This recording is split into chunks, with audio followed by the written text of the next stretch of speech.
Houston, the man says his dog seen here getting emergency treatment. His dog was off leash when he approached a leashed dog at that park, and a brief scuffle ensued. That's when the owner of the leashed dog stabbed the unleashed dog, requiring emergency treatment. That dog is recovering here, but residents in the area are concerned about the overall safety of the park, and HPD says it is still searching for the owner who stabbed this pet. It does have community members asking about protecting your pets in public spaces.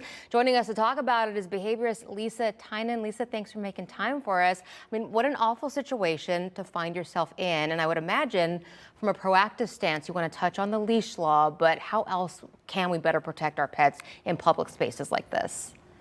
Yes, it is definitely important to remember as a dog owner, you are responsible for the behavior of your pet, period, full stop. As you mentioned, in the city of Houston and in Harris County and several of the surrounding counties and municipalities, there is a leash law in place, which means if you are in the public, you have to have your pet under your direct control, which means on a leash.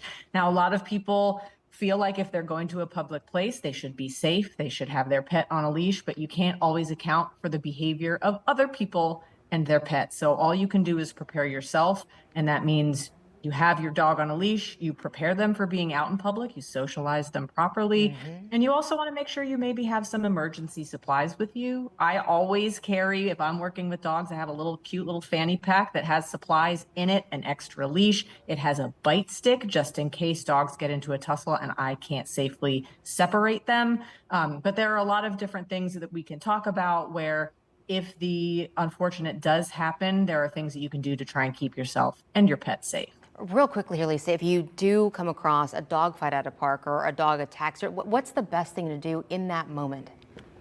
Well, the number one thing to do is to take a deep breath and remember that you have time. A lot of times people panic, and the first thing they do is they just reach in and they grab collars or they grab scruffs and try and separate. And that is the easiest and fastest way to get yourself bit. Whatever you do not put your hands close to the pointy part of a dog.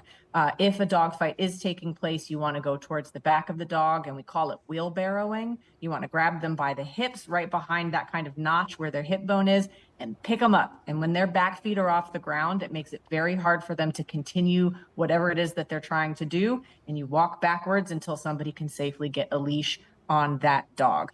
It's important that people know, even if you have the best behaved dog in the world, you can't account for somebody else's dog.